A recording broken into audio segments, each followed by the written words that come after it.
Hello अस्सलाम वालेकुम students, मेरे चैनल मैथ एजुकेशंस में आप सबको खुशामदीद। तो आज मैं आप लोगों के लिए एक नई वीडियो लेकर आया हूँ multiplication two digits by two digits number, यानी कि two digits by two digits number को किस तरह मल्टीप्लाई किया जाता है। इस वीडियो में मैं आप लोगों को सिखाने वाला हूँ। यहाँ पर हमारे पास 3 क्वेश्चंस मौजूद है। सबसे पहले हम पहले क्वेश्चन को सॉल्व करते हैं। पहले क्वेश्चन में हमारे पास दिया गया है 61 मल्टीप्लाई 42, यानी कि 61 को मल्टीप्लाई करना है 42 टाइम्स। तो सबसे पहले हम स्टार्ट करते हैं। सबसे पहले हम 1 से स्टार्ट करते हैं। 2 का टेबल हम पहले 1 तक पढ़ेंगे, फिर उसके बाद हम 2 का टेबल 6 तक पढ़ेंगे, ठीक है ना। फिर उसी तरह हम 4 का टेबल 1 तक पढ़ेंगे और फिर उसके बाद 4 का टेबल 6 तक पढ़ेंगे। चलो पहले सवाल को सॉल्व करते हैं। देखिए पहले सवाल को किस तरह सॉल्व किया जाता है। सबसे पहले हमने क्या करना है, 2 वन जा 2, 2 का टेबल हमने 1 तक पढ़ना है। 2 का टेबल 1 तक पढ़ते हमारे पास क्या आता है, 2 वन जा 2। इसी तरह अब हम क्या करेंगे, 2 का टेबल 6 तक पढ़ेंगे। 2 6 जा 12, तो हम यहाँ पर 12 लिख लेंगे। उसके बाद हम क्या करेंगे, 2 का टेबल हमने पढ़ लिया 1 तक, फिर उसके बाद 6 तक। अब हम क्या करेंगे, मल्टीप्लाई का साइन यहाँ पर लगा लेंगे, ठीक है ना। यहाँ पर हम मल्टीप्लाई का साइन लगाते हैं। उसके बाद हम क्या करेंगे, 4 का टेबल पढ़ेंगे। 4 का टेबल पहले 1 तक पढ़ेंगे, फिर उसके बाद 4 का टेबल 6 तक पढ़ेंगे। 4 वन जा हमारे पास क्या आता है, 4 वन जा 4, तो हम यहाँ पर 4 लिख लेते हैं। उसके बाद हमारे पास 4 सिक्स जा क्या आता है, 4 सिक्स जा 24, तो हम क्या करेंगे 24 यहाँ पर लिख लेते हैं। उसके बाद हमने क्या करना है, उसके बाद हमने इन दोनों को आपस में प्लस कर देना है, ठीक है ना। तो हम यहाँ पर प्लस का साइन दे देते हैं। अब हमने इसे प्लस करना है। 2 में 0 प्लस करेंगे, हमारे पास क्या आता है 0। ये x की वैल्यू यहाँ पर क्या है 0। आप x भी लगा सकते हैं, आप 0 भी लगा सकते हैं, ठीक है ना, आपकी अपनी मर्जी है। तो हमने यहाँ पर x लगाया, तो x हमारे पास क्या है 0। 2 में 0 प्लस करते हैं, हमारे पास क्या आता है 2। इसी तरह अब हम 2 में 4 प्लस करेंगे, हमारे पास क्या आता है 6, तो हम यहाँ पर 6 लिख लेते हैं। अब 1 में 4 प्लस करेंगे, हमारे पास क्या आता है 5, तो हम यहाँ पर 5 लिख लेते हैं। और ये 2 है इट इज, यहाँ पर 2 लिख लेते हैं।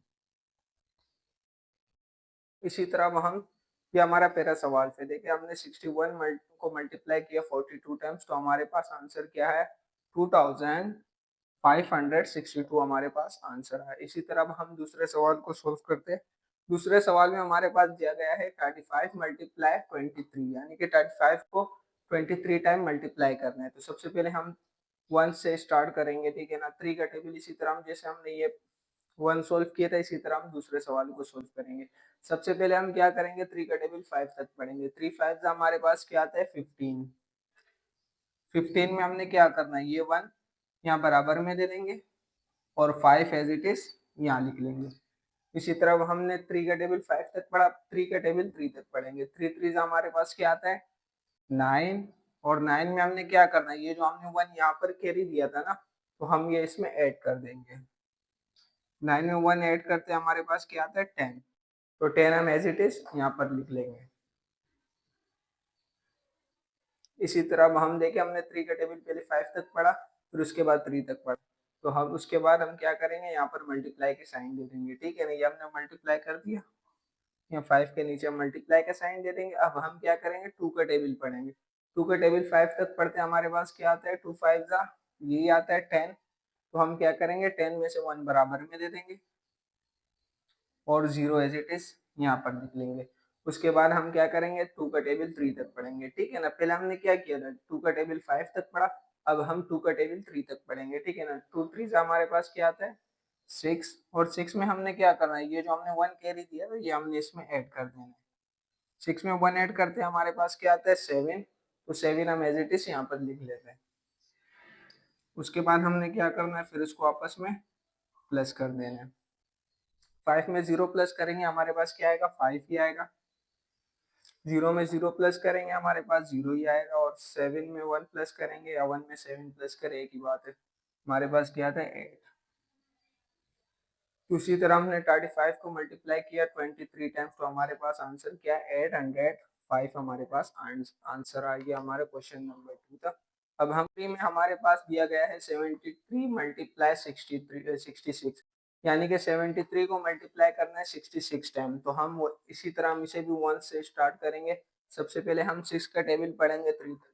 6 3 हमारे पास क्या आता है 18। 18 में हमने क्या करना है 1 बराबर में दे देना है और 8 एज इट इज यहाँ नीचे लिख लेंगे। उसके बाद हम क्या करेंगे, जैसे हमने 6 का टेबल 3 तक पढ़ा, अब हम 6 का टेबल 7 तक पढ़ेंगे। तो 6 7 हमारे पास क्या आता है 42। 42 में हम क्या करेंगे, हमने जो ये 1 इसे कैरी दिया था, हम इसी को जो है ना इसमें ऐड कर देंगे। 42 में 1 ऐड करते, 2 में 1 ऐड करते, 3 और 4 एज इट इज आ जाएगा। हमारे पास क्या है 43। तो हम 43 यहाँ पर उतार देंगे, क्योंकि ना हमारे पास बराबर में कोई दूसरा डिजिट नहीं है। अगर हमारे पास दूसरा डिजिट्स होता तो हम क्या करते 4 को बराबर में कैरी दे देते, लेकिन हमारे पास यहाँ पर कोई दूसरा डिजिट्स मौजूद नहीं है। तो हम क्या करेंगे 43 को एज इट इज यहाँ पर लिख लेते हैं। इसी तरह अब हम क्या करेंगे 6 हमने मल्टीप्लाई कर दिया 3 से भी और 7 से भी। उसके बाद हम मल्टीप्लाई का साइन यहाँ पर दे देते हैं, ठीक है ना। अब मल्टीप्लाई का साइन भी हमने दे दिया। अब हम क्या करेंगे इस 6 को पढ़ेंगे, ठीक है ना। इस 6 को पहले हम 3 से मल्टीप्लाई करेंगे, फिर उसके बाद 7 से मल्टीप्लाई करेंगे। 6 को 3 टाइम पढ़ते तो हमारे पास क्या था, हमने यहाँ पर भी पढ़ा था 18 आया था हमारे पास। तो 18 में हम क्या करेंगे ये 1 बराबर में दे देंगे और 8 एज इट इज हम यहाँ पर लिख लेते हैं। उसके बाद हम क्या करेंगे 6 को 7 टाइम पढ़ेंगे। 6 को 7 टाइम हमने पढ़ा तो हमारे पास क्या आया था 42 आया था। 42 में हम ये 1 प्लस कर देंगे, ठीक है ना। पहले हमने ये 1 प्लस किया था, वो तो हमारे इस रो में हो गया। अब हम इस रो को मल्टीप्लाई करते हैं, तो अब हम ये सेकेंड जो है ना 1 इसमें प्लस करेंगे, ठीक है ना। ये 1 तो हमारा खत्म हो गया यहीं पर, ये 1 रह गया था, हमने कैरी दिया था। अभी हम इसी को यहाँ पर प्लस कर देते हैं। यहाँ पर जैसे हमने प्लस किया था हमारे पास क्या था 43। तो 43 को एज इट इज हम यहाँ पर लिख लेते हैं। अब हमने क्या करना है, इनको आपस में प्लस कर देना। तो हम प्लस का साइन देंगे और उसके बाद हम इसे प्लस करेंगे। 8 में 0 प्लस करते हैं, हमारे पास क्या आता है 8 ही आता है। 3 में 8 प्लस करेंगे, हमारे पास क्या आएगा 11। 11 में हम 1 बराबर को दे देंगे और एक ये 1 जो बचा हम यहाँ पर लिख लेते हैं। 4 में हम 3 1 प्लस करेंगे। 4 में 1 प्लस करते हैं, हमारे पास क्या होता है 5 और 5 में 3 प्लस करेंगे, हमारे पास क्या आएगा 8। तो हम 8 एज इट इज यहाँ पर लिख लेते हैं और 4 एज इट इज आ जाएगा। तो हमारे पास देखिए क्वेश्चन नंबर 3 का आंसर क्या है 4818 हमारे पास क्वेश्चन नंबर 3 का आंसर है। तो ये मेरी वीडियो थी multiplication 2 digits by 2 digits number की। उम्मीद है आप लोगों को वीडियो अच्छी लगी होगी। अगर आपको लोगों को मेरी वीडियो अच्छी लगी है तो मेरे चैनल को लाइक सब्सक्राइब और बेल आइकन को जरूर दबाइएगा, ताकि मेरी हर नई वीडियो आप तक आसानी के साथ पहुंच सके। शुक्रिया।